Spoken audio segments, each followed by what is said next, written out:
अब मैं आपको एक ट्रिक बताता हूँ परसेंटेज निकालने की। ठीक है, अब जैसे आपको किसी ने बोला कि 5% कोई चीज़ बढ़ रही है और 7% कोई चीज़ बढ़ रही है यहाँ पर, तो आप इसका प्रतिशत कैलकुलेट करने लग जाएंगे आप। तो जैसे मैं कैसे सॉल्व करता इसको, मैं इसको ऐसे सॉल्व करता कि मैंने इसको लिख दिया यहाँ पर और मैंने इसको ये कैलकुलेट कर दिया, ये मैंने निकाल दिया कि ये इसका ये प्रतिशत है। अब आप सोचोगे मैंने एकदम से कैसे निकाल दिया, देख।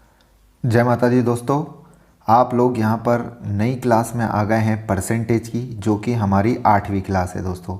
इससे कि पहले कि आप लोगों ने क्लासेस नहीं देखी है तो जाके देखिएगा, बहुत ही ज़्यादा इम्पॉर्टेंट टॉपिक मैंने आपको उसमें पढ़ाया था। जो हमारी पिछली क्लास हुई थी 7वीं क्लास, मैंने आपको उसमें वन डायमेंशन का कॉन्सेप्ट आपको बताया था। आप उस क्लास को ज़रूर देखिएगा, उसके बाद ही आपको ये क्लास समझ में आएगी।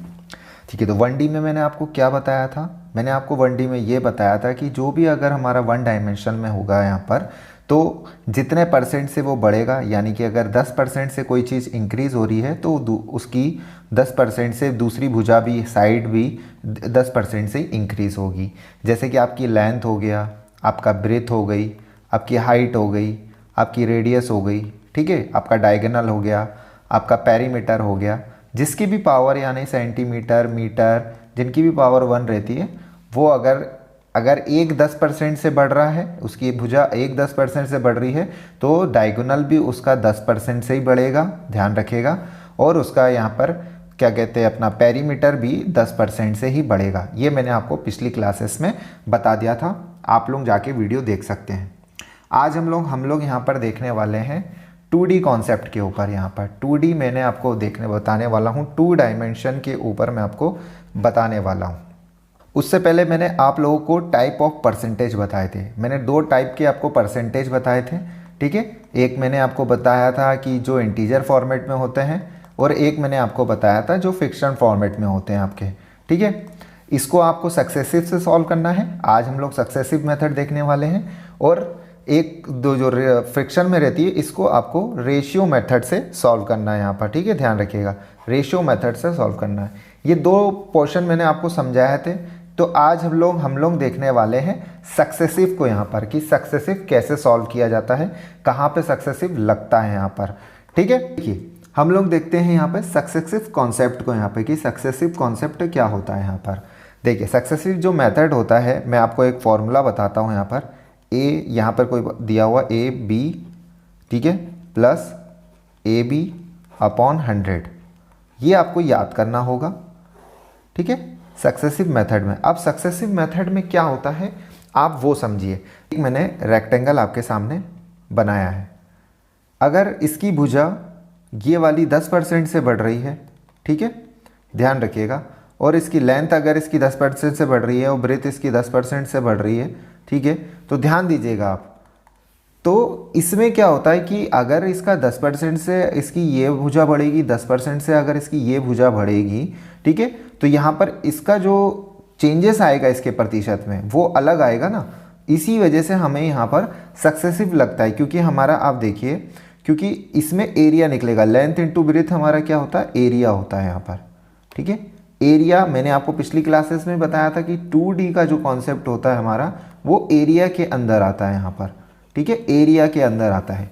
तो जब भी आपको 2% के बारे में कहा जाता है कि वो बढ़ रहा है, फिर आगे दोबारा बढ़ रहा है, यहाँ पे एक बार बढ़ गया, फिर दोबारा वो इतने प्रतिशत से बढ़ा है, तो उसका यहाँ पर इस मेथड में सक्सेसिव मेथड काम में आता है यहाँ पर, ठीक है, ध्यान रखिएगा। इसका क्वेश्चन के माध्यम से मैं आपको बताता हूँ। चलिए एक एग्जाम्पल मैं आपके सामने देता हूँ। जैसे कि आप मान लीजिए ये हमारा सक्सेसिव का मेथड है, ठीक है, ये हमारा फॉर्मूला है। अब आपको बोला है कि यहाँ पर कि 10% से कोई भुजा बढ़ती है, ये लिखा हुआ है यहाँ पर, 10% से कोई भुजा बढ़ती है, और एक दूसरी भुजा उसकी 10% से बढ़ती है, 20% से बढ़ती है, ठीक है। एक बड़ी 10% से, दूसरी बड़ी यहाँ पर 20% से, ठीक है। तो उन दोनों में एरिया में क्या बदलाव आएगा उसको आपको बताना है यहाँ पर। तो क्या आएगा उसके एरिया में, क्या बदलाव आएगा, तो आप जब इसको सॉल्व करेंगे यहाँ पर, तो यहाँ पर आपका आ जाएगा, ठीक है, ये आ जाएगा 30 + 2, यानी कि उसमें 32% का चेंज आएगा यहाँ पर।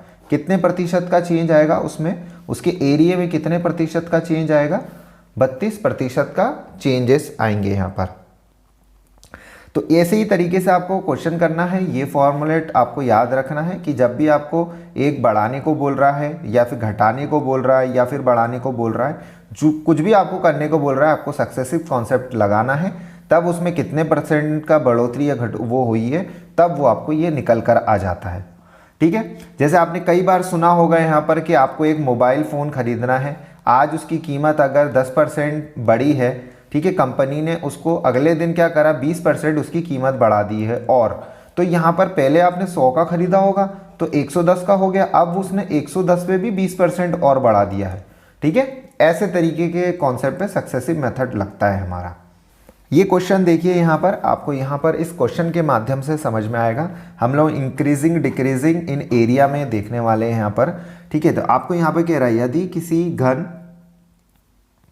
यदि किसी घन के प्रत्येक किनारे 10% बढ़ा दिए जाते हैं तो इनके पृष्ठ क्षेत्रफल में कितना प्रतिशत की वृद्धि होगी। यहाँ पे क्षेत्रफल यानी कि एरिया में बढ़ोतरी होगी यहाँ पर, और उसके प्रत्येक किनारे उसने क्या करे 10% से बढ़ा दिए हैं यहाँ पर। तो देखिए, आपको कुछ नहीं करना है, आपको जैसे कि आपको एक रेक्टेंगल बोला है उसने यहाँ पर, ठीक है, घन यहाँ पे बोला हुआ, एज यहाँ पर, क्यूब के यहाँ पर, ठीक है, यहाँ पर आपको दिया, उसने क्या करा, प्रत्येक किनारों को 10% से बढ़ा दिया उसने। ठीक है, यहाँ पर प्रत्येक किनारों को उसने किससे क्या करा, 10% से बढ़ा दिया यहाँ पे। फिर उसने पूछा आपसे क्षेत्रफल यानी कि एरिया पूछा है। तो एरिया हमारा क्या होता है, लेंथ इंटू ब्रेड्थ, यानी कि हमारे जो 2% है यहाँ पर, उनको यहाँ पर पहले वो 10% बढ़ाएगा, फिर 10% वो इसमें भी बढ़ाएगा। तो आप ऐसे नहीं कर सकते कि आप 100% इंटू कर देंगे, नहीं, आपको इसमें सक्सेसिव मेथड लगाना होगा। तो कैसे लगाएंगे आप सक्सेसिव मेथड, आपने लिखा 10 यहाँ पर, बढ़ा रहा है यहाँ पे, फिर 10 लिखा, यहाँ पर फिर 10 लिखा। अब आप इनको प्लस करके दोनों को इंटू करेंगे, ठीक है, और डिवाइड बाय यहाँ पर 100 यहाँ पर।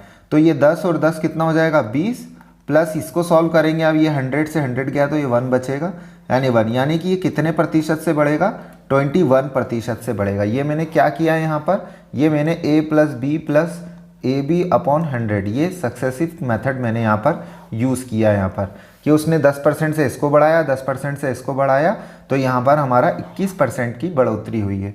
तो हमारा ए ऑप्शन यहाँ पर बिल्कुल सही जवाब है। यहाँ पर समझ पा रहे हैं आप, यहाँ पे प्रत्येक किनारों को 10% से बढ़ा दिया जाता है। तो यहाँ पर आपका क्षेत्रफल बताना था, तो 21% की बढ़ोतरी होगी उसके क्षेत्रफल में।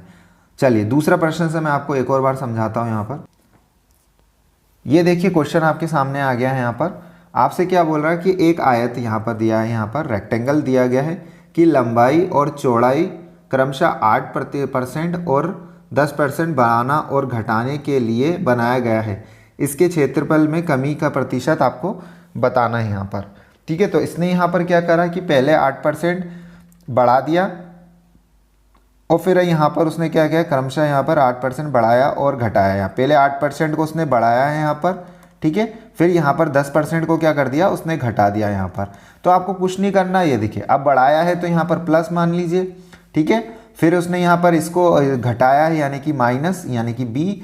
अब जब आप इसको दोनों को इंटू के फॉर्मेट में लिखेंगे, ठीक है, जब आप दोनों को इंटू के फॉर्मेट में लिखेंगे तो ये माइनस में है और ये प्लस में, तो प्लस माइनस माइनस, यहाँ पर माइनस आएगा आपका, ठीक है, अपॉन 100 यहाँ पर। तो ये हमारा फॉर्मूला कैसे बन गया, 1 माइनस ये माइनस 8b/100। तो ये वाला फॉर्मूला यहाँ पर लगेगा सक्सेसिव का। ठीक है, फॉर्मूला वही है, बस हमारे ऊपर बढ़ना और घटने की वजह से ये माइनस में चेंजेस आ गए हैं यहाँ पर।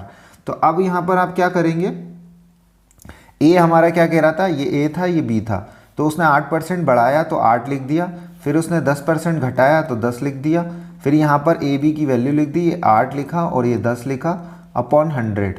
ठीक है, अब यहाँ पर इसमें से माइनस करेंगे तो ये 2, ठीक है, और यहाँ पर आप देख पा रहे होंगे ये माइनस और ये 80 होगा, 0 से 0 कटेगा यानी कि 0.8 माइनस 0.8 यहाँ पर। अब इन दोनों को जब आप ऐड करेंगे माइनस माइनस प्लस, तो 2.8 यहाँ पर आपका % उत्तर आएगा। तो माइनस की वजह से क्या होगा, यहाँ पर डिक्रीज होगा, यहाँ पर माइनस मतलब डिक्रीज यानी कि लॉस होगा उसे। कितना का लॉस होगा उसको, 2.8% का यहाँ पर। तो आप देख पा रहे होंगे यहाँ पर कि जो कि हमारा यहाँ पर डी ऑप्शन दिखाई दे रहा है आपको, डी ऑप्शन यहाँ पर हमारा बिल्कुल सही जवाब है कि 2.8 यहाँ पर डिक्रीज हुआ है। यहाँ पर समझ पाए आप यहाँ पर। कि आपको मैंने यहाँ पे क्या बताया। देखिए मैं एक बार फिर से आपको बता देता हूँ कि यहाँ पर उसने क्या किया। मैंने यहाँ पे जो चेंज किया, हमारा जो फॉर्मूला था वो ये था a plus B plus A B upon 100। अब जब उसने मेरे को ये वाली टर्म बोली है कि बड़ी है, तो मैंने बड़ी है यानी कि प्लस में ही था, तो मैंने a का a लिख दिया। जब उसने बोला यहाँ पर कि b, यहाँ पर जो मेरा सेकंड वाली बोली उसने 10% घट रही है, उसने 10% घटाने को बोला उसने, तो मैंने इसको माइनस करके लिख दिया। अब जब ये दोनों, एक प्लस की वैल्यू एक माइनस की वैल्यू जब मल्टीप्लाई होगी तो माइनस आएगा, क्योंकि हमारा प्लस माइनस क्या होता है, माइनस होता है यहाँ पर। ठीक है, फिर हमने ए बी लिख दिया यहाँ पर और ये 100। तो ये हमारा फॉर्मूला इसके क्वेश्चन के हिसाब से बदल चुका है। यहाँ पर मैंने अब इसको क्या किया, वैल्यू पुट कर दिया और आपके लिए आंसर निकाल के आ गया। उसको कितना का लॉस हो गया है, यहाँ पर कितने का डिक्रीज हो रहा है, तो 2.8 का डिक्रीज यहाँ पर हो रहा है। यहाँ पर बहुत ही आराम से मैंने आपको ये चीज़ समझाई है। आपको अगर समझ में आ गया हो तो कमेंट करके ज़रूर मुझे बता दीजिएगा, इन्फॉर्म कर दीजिएगा कि आपको चीज़ समझ में आ गई है। ये तो आपने निकाल लिया यहाँ पर प्रतिशत। चलिए आगे बढ़ते हैं। यहाँ पर एक प्रश्न और मैं यहाँ पर आपको देता हूँ। यहाँ पर जैसे कि ये प्रश्न आपके सामने दिया हुआ है।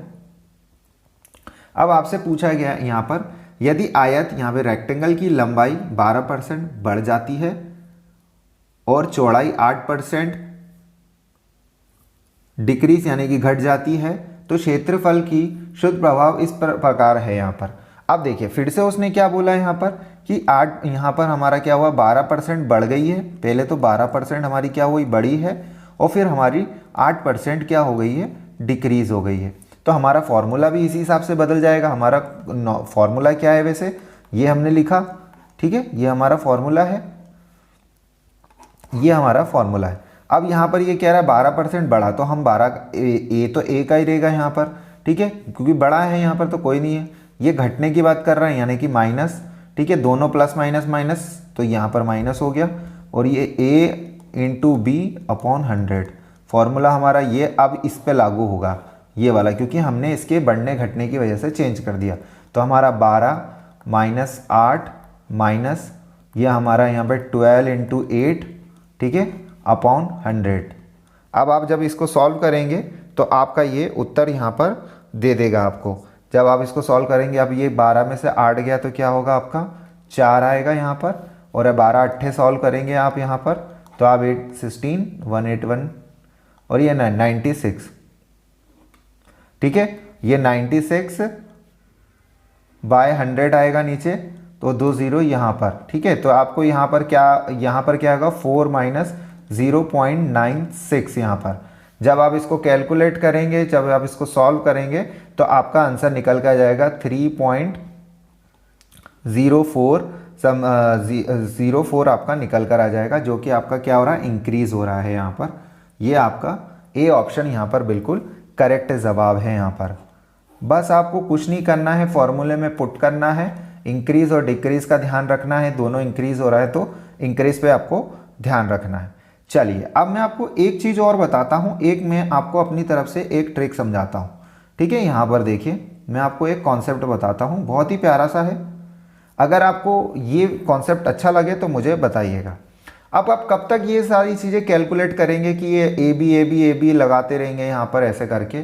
तो देखिए अब मैं आपको एक ट्रिक बताता हूँ परसेंटेज निकालने की, ठीक है। अब जैसे आपको किसी ने बोला कि 5% कोई चीज़ बढ़ रही है और 7% कोई चीज़ बढ़ रही है यहाँ पर, तो अब इसका प्रतिशत कैलकुलेट करने लग जाएंगे आप।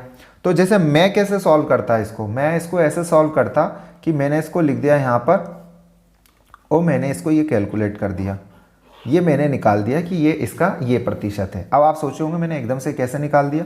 देखिए मैं आपको एक और बार बताता हूँ। अगर मैंने 10 को लिया 10% से बढ़ रहा है, और मैंने फिर 20 को लिया 20% से बढ़ रहा है। अब आप इसको सॉल्व करेंगे, अभी हमने देखा था इसका 32% उत्तर आया था।